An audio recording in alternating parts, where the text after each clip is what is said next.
He convinced people they owned the Eiffel Tower. And they paid him. Sounds crazy, right? But this actually happened. Let's rewind to 1925. Paris was a city full of ambition, dreams, and a fair bit of greed. In the middle of all this was a man named Victor Lustig, a con artist with a brilliant and, frankly, audacious mind. Lustig wasn't your average street hustler. He was a student of human nature. One day, while reading the newspaper, he stumbled upon an article. It talked about how the Eiffel Tower, that iconic landmark, was becoming a massive financial burden for the city. It was expensive to paint, expensive to maintain, and some people even considered it an eyesore, while most people just read and moved on. Lustig saw the opportunity of a lifetime.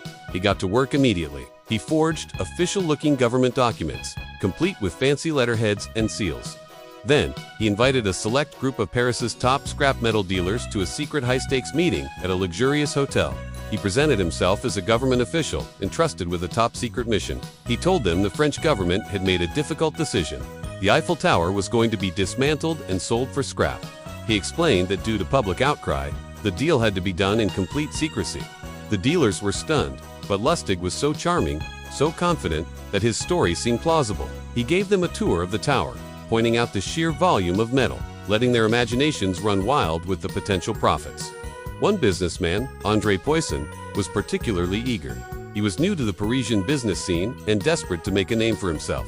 He saw this as his golden ticket. Lustig sensed his desperation and played him perfectly. To seal the deal, Poisson not only paid the massive agreed-upon price for the scrap rights, but also offered Lustig a hefty bribe to ensure he won the bid. The moment the money was in his hands, Lustig and his briefcase full of cash were on the next train out of Paris.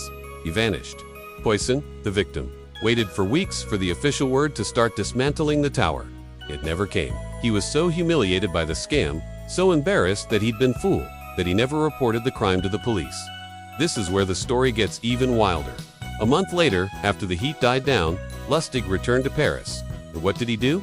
He tried to sell the Eiffel Tower again, to a different group of dealers. This time, however, one of the potential buyers grew suspicious and went to the police. Lustig got wind of it just in time and managed to escape to America, where he continued his career as one of history's most notorious con artists. So, what's the lesson here?